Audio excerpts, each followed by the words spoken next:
बच्चू भाऊ हे देशाचे नेते आहेत. देवेंद्र फडणवीस हे महाराष्ट्राचे नेते आहेत.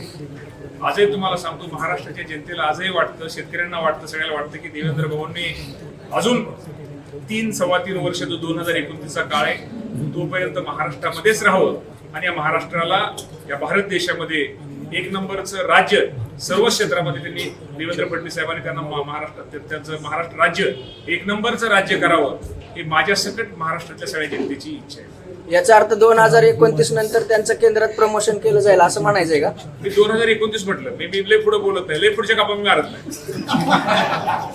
बच्चू भाऊ हे देशाचे नेते आहेत. देवेंद्र फडणवीस हे महाराष्ट्राचे नेते आहेत.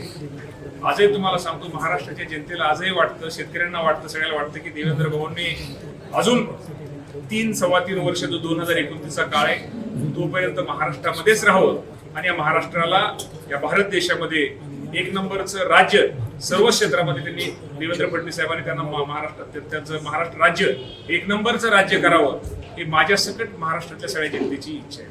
याचा अर्थ 2029 नंतर त्यांचं केंद्रात प्रमोशन केलं जाईल असं म्हणायचंय का? मी 2029 म्हटलं, मी लय पुढे बोलत नाही, लय पुढच्या कापा मी मारत नाही.